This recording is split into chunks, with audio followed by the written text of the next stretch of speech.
Assalamualaikum, selamat datang kembali di Guru Gembul Channel. Pada tahun 1639, baru Spinoza diusir dari tempat dia berdiskusi keagamaan. Dia diusir dari komunitas orang-orang Yahudi Eropa karena dianggap menyesatkan, dianggap membuat orang lain akan terjerumus pada kemurtadan.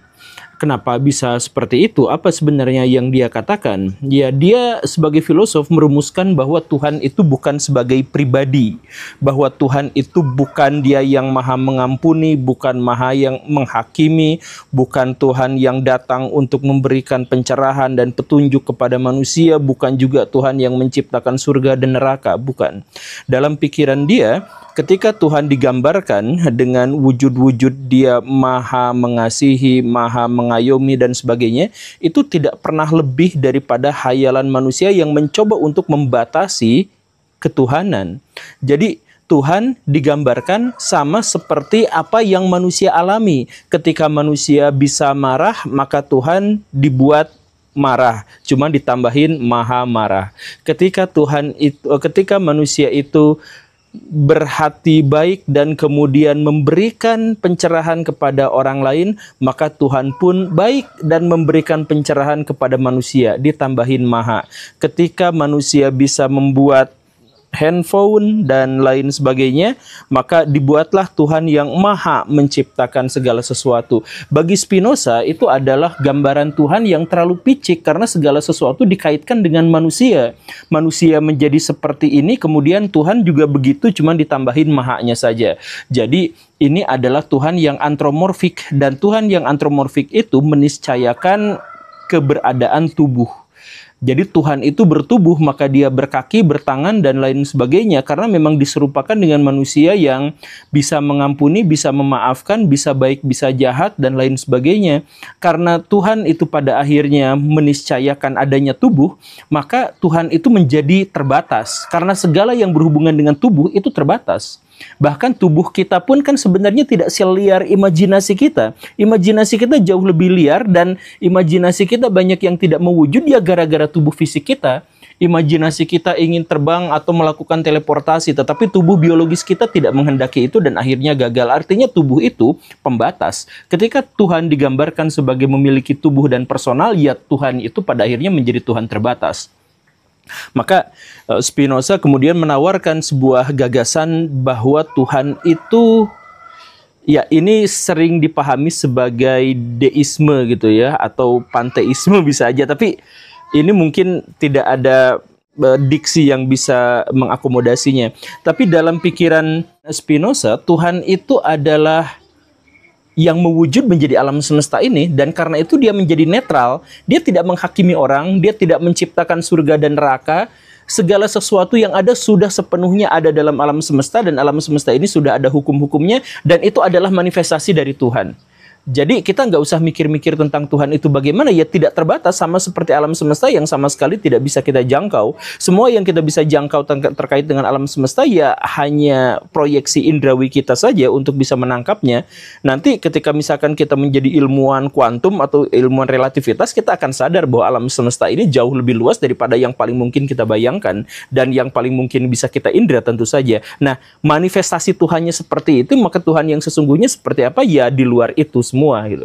Itu adalah pikiran dari Spinoza, dan betapapun pikiran ini juga sebenarnya kalau sudah diketahui di zaman modern, ya kita akan membandingkan itu dengan gagasan tentang Siddhartha Gautama. Kita juga bisa membandingkan itu dengan konsepsi yang diajukan oleh Ibnu Arabi dan lain sebagainya, ya tentu saja. Tetapi ini kan tahun 1600-an, dan tentu saja di komunitas orang-orang Yahudi ini dianggap sebagai sebuah pembangkangan yang sangat luar biasa, dan karena itu Spinoza dikucilkan, dijauhkan dari orang-orang yang bisa saja dia sesatkan.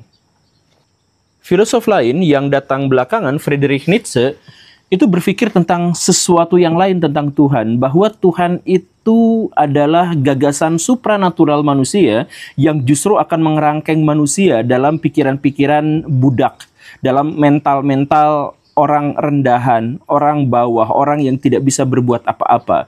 Dan karena itu dunia modern menyaksikan bahwa Tuhan itu telah mati. Karena apa? Karena di dunia modern, manusia itu sudah bisa merekayasa alam dan sudah berimajinasi, sudah berpikir tentang sesuatu yang bahkan tidak dipikirkan oleh Tuhan. Kan Tuhan itu sebenarnya adalah konstruksi sosial orang-orang zaman dulu. Sehingga ketika kita berbicara tentang Tuhan, maka kita berbicara tentang masa lalu. Tuhan di zaman dulu tidak berbicara tentang AI, Tuhan di zaman dulu tidak berbicara tentang komputer kuantum, karena itu adalah Tuhan yang dibuat di zaman dulu. Itu adalah konstruksi sosial.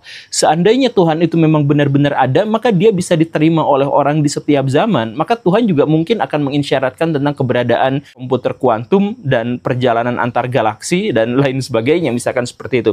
Dan karena Tuhan itu berbentuk konstruksi sosial dan dia berupa dalam tanda kutip entitas spiritual dan supranatural, maka dia kemudian mengerangkeng, membelenggu manusia.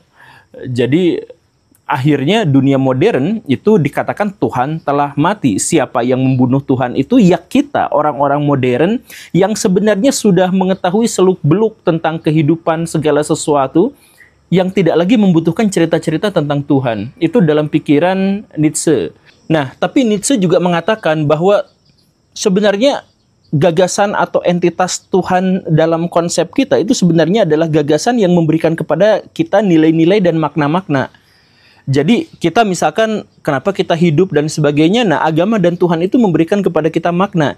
Tetapi ketika agama yang memberikan kita makna itu kemudian kita pertanyakan dan kemudian kita abaikan, dan di dunia modern memang nilai-nilai keberagaman sudah dianggap mati, maka manusia itu akan cenderung masuk ke zaman nihilisme yang krisis gitu, atau krisis nihilisme. Jadi segala sesuatu menjadi tanpa makna, tanpa tujuan, tanpa arti. Coba misalkan Baraya bayangkan sekarang seperti ini. Tujuan hidup Baraya apa? Kalau Baraya misalkan mengatakan tujuan hidup Baraya adalah untuk beribadah, untuk memberi manfaat bagi orang lain dan sebagainya, itu kan sebenarnya adalah ajaran-ajaran agama. Kalau misalkan agamanya dihilangkan dan Tuhannya dihilangkan, apa makna hidup Baraya? Baraya mikir sendiri, coba apa makna hidup Baraya? Ya kosong, sepi, tidak ada apa-apa. Semua pemaknaan tentang kehidupan Baraya itu dikasih tahu sama orang lain, khususnya agamawan. Benar kan? Coba Baraya saya tanya, makna hidup Baraya itu apa? Baraya tidak tahu, Baraya hanya tahu setelah dikasih doktrin dan dikasih sugesti oleh orang-orang beragama. Nah, itulah yang dipahami oleh Nietzsche sebagai Tuhan. Jadi, Tuhan sebagai belenggu. Jadi, kalau mau mendefinisikan tentang Tuhan dan menjelaskan tentang Tuhan, toh bagaimanapun dia hanya konstruksi sosial masyarakat, konstruksi kebudayaan, maka bikinlah makna-makna sendiri. Dan karena dunia modern itu adalah dunia yang terancam dari nihilisme. Itu dalam pikiran Nietzsche. Kemudian bagaimana dengan Sartre? Ya, Sartre juga punya gagasan yang agak unik terkait dengan Tuhan. Yaitu apa? Ya tidak ada Tuhan. Apa bukti bahwa Tuhan itu tidak ada? Ya buktinya adalah bahwa keberadaan Tuhan itu ada setelah kita ada duluan gitu. Kita bereksistensi, kemudian kita menjadi ada gitu maksudnya ya. Kemudian dalam keberadaan kita itu kita membayangkan Tuhan itu begini, lalu orang lain yang bereksistensi menggambarkan Tuhan itu begini, dan kemudian orang dari pelosok negeri nun jauh di sana juga punya gambaran tentang Tuhan begini, dan lain sebagainya. Artinya apa? Ya artinya kita ada dulu, baru kita membuat Tuhan itu ada. Kita bereksistensi dulu, lalu kita membahas tentang sesuatu yang esensi gitu, tentang Tuhan. Makanya Tuhan dijelaskan beraneka ragam di setiap budaya dan agama, karena ya kita dulu yang menjadi ada, lalu kita membuat konsepsi-konsepsi tentang Tuhan. Kan begitu. Makanya saran dari Sartre itu adalah kalaupun memang mau bertuhan, ya udah silahkan bertuhan, tapi pikirin aja sendiri Tuhannya tanpa menggunakan otoritas pihak lain.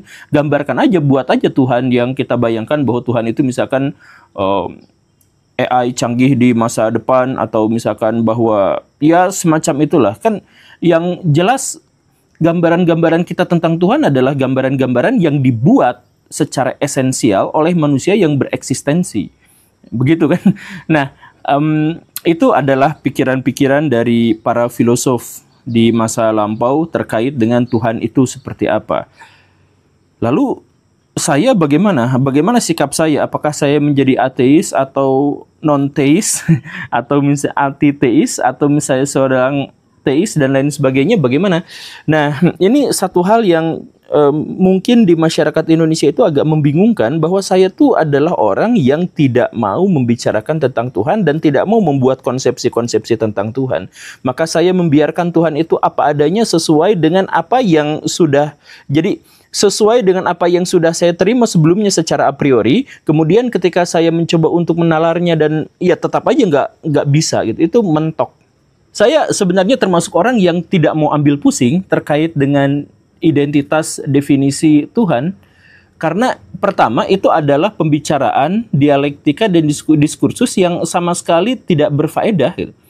Jadi pembicaraan-pembicaraan tentang Tuhan yang pernah kita ketahui dalam sejarah itu adalah ujung-ujungnya permusuhan, perselisihan, dan bentrok dan kebencian-kebencian yang mengakar, bahkan sampai perang selama ribuan tahun itu terjadi gara-gara ada satu pihak yang mendefinisikan Tuhan dengan cara seperti ini, kemudian dibenturkan dengan definisi orang tentang Tuhan dengan definisi yang lain gitu.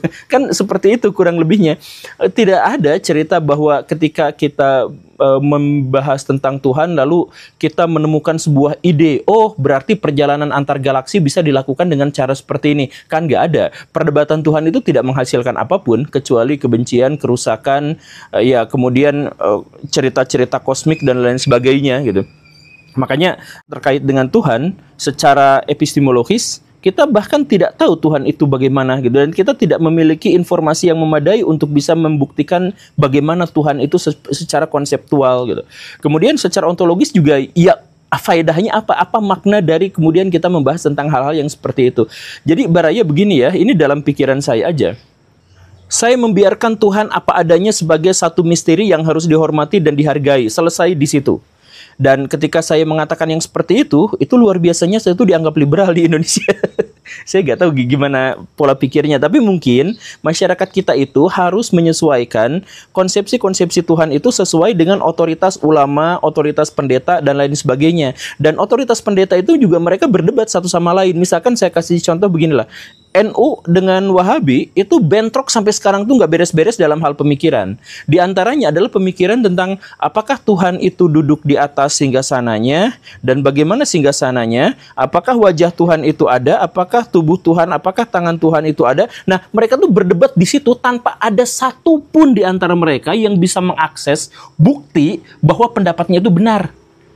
Coba misalkan orang Wahabi atau orang NU yang mengatakan bahwa Tuhan itu begini, referensi mereka adalah orang-orang juga yang tidak pernah melihat Tuhan atau bertemu dengan Tuhan secara langsung gitu. Kan begitu. Jadi mereka ada yang mengatakan secara harfiah gini, penafsirannya begini, panjang perdebatan.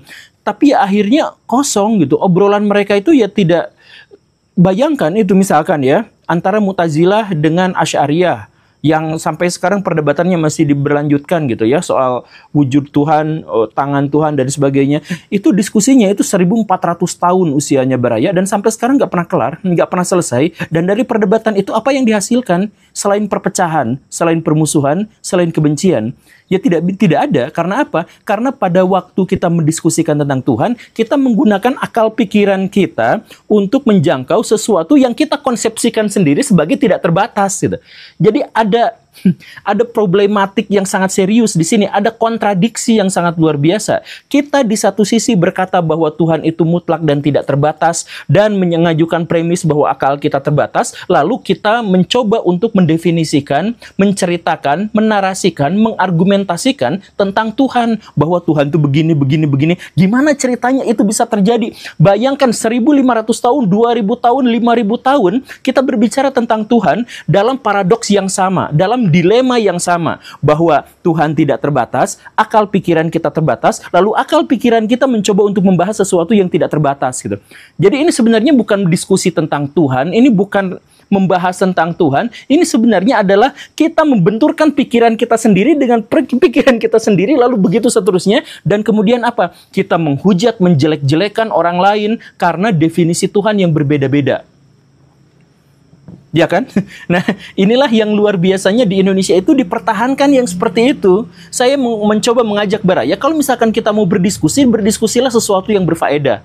Diskusilah tentang, dalam bahasa yang sangat tradisional dan dogmatis, berpikirlah tentang ciptaan Tuhan, bukan tentang Tuhannya.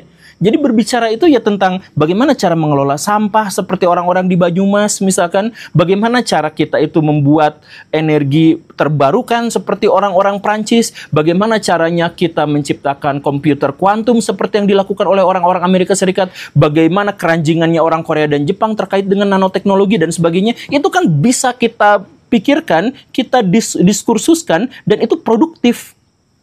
Iya kan? Nah, tapi yang kita lakukan tidak gitu. Ya kita lakukan itu adalah kita marah-marah, kita berdebat terkait dengan sesuatu yang bahkan tidak bisa kita jangkau. Dan yang lebih fatal lagi menurut saya apa, Baraya? Ini saya juga sudah menjelaskan di beberapa video bahwa sebenarnya ada paradoks dalam ketercapaian akal manusia. Bahwa katakanlah manusia itu akal pikirannya bertumbuh terus, berakumulasi terus, menciptakan teknologi seperti tablet yang saya bisa ngiklan di sini, kemudian ada HP yang buat ngerekam saya, dan lain sebagainya. Oke, semuanya. Tapi semua produk dari akal pikiran manusia tujuannya untuk apa? Untuk memenuhi hawa nafsu manusia. Handphone diciptakan untuk apa? Untuk memenuhi hawa nafsu manusia, untuk bisa berkomunikasi dengan orang banyak, untuk bisa melihat gambar di luar sana, untuk menemukan berita dan informasi di luar sana, kemudian untuk memudahkan kita untuk mengakses tayangan-tayangan yang menyenangkan dan sebagainya. Jadi akal pikiran dibuat untuk memenuhi hawa nafsu manusia. Makanya manusia itu akan punah dalam waktu sebentar lagi karena setinggi apapun akal pikiran manusia, dia digunakan untuk mengakomodasi kepentingan hawa nafsunya. Begitu kan? Coba ciptaan manusia apa yang dibuat tidak untuk hawa nafsu manusia? Gak ada, semuanya adalah untuk hawa nafsu manusia. Bahkan teknologi misalkan untuk mengurangi efek rumah kaca, itu buat lingkungan. Bukan buat lingkungan, itu untuk kehidupan manusia. Iya kan? Kalau misalkan benar-benar untuk lingkungan hidup, ya hilangkan aja manusia. Karena manusia yang secara jelas, secara tegas, itu adalah merusak lingkungan hidup, kan gitu. Tapi kan manusia tujuannya menciptakan teknologi agar manusia bisa eksis di dunia yang indah di masa depan. Gitu. Begitu kan? Segala sesuatu adalah untuk untuk mengakomodasi hawa nafsu manusia. Akal pikiran kita tuh faedahnya itu. Jadi bayangkan akal pikiran yang faedahnya untuk hawa nafsu manusia digunakan untuk menjelaskan tentang sesuatu yang maha sempurna. Jadi yang maha sempurna itu akan disesuaikan dengan hawa nafsu manusia. Jadi pada akhirnya sekarang kita beragama, itu kan kebanyakan memang mendompleng agama untuk bisa mensahkan, melegalkan kejahatan kita. Ada misalkan orang yang kawin kontrak di Puncak, di Bogor, misalkan yang orang-orang Arab itu. Kenapa kawin kontrak? Karena mereka pengen berzina, tapi pengen sesuai syariah, jadi nikah kontrak, gitu kan? Atau misalkan ada orang yang, misalkan ya, pengen kaya, bagaimana caranya? Ya udah mengatasnamakan agama, untuk dengan minta sumbangan dan lain sebagainya. Artinya apa? Akal pikiran yang dibalut dengan agama dan konsepsi-konsepsi tentang Tuhan pada akhirnya digunakan untuk memenuhi keinginan dan hawa nafsu manusia. Saya lawan itu semua, Baraya. Saya katakan bahwa itu adalah sesuatu yang bukan hanya tidak berguna tapi destruktif. Jadi ketika saya menyerahkan, memasrahkan Tuhan sebagai sesuatu yang misteri dan saya tidak ikut campur terhadap semua diskursus itu, luar biasanya saya disebut sebagai orang yang liberal. Bukankah itu terbalik? Bukankah orang yang mendiskusikan, memperdebatkan, bikin kitab-kitab panjang Tuhan itu begini, Tuhan itu begitu? Mereka lah yang sebenarnya yang terlalu kurang ajar. Silahkan renungkan. Terima kasih karena sudah menyimak. Saya Guru Gembul. Assalamualaikum warahmatullahi wabarakatuh.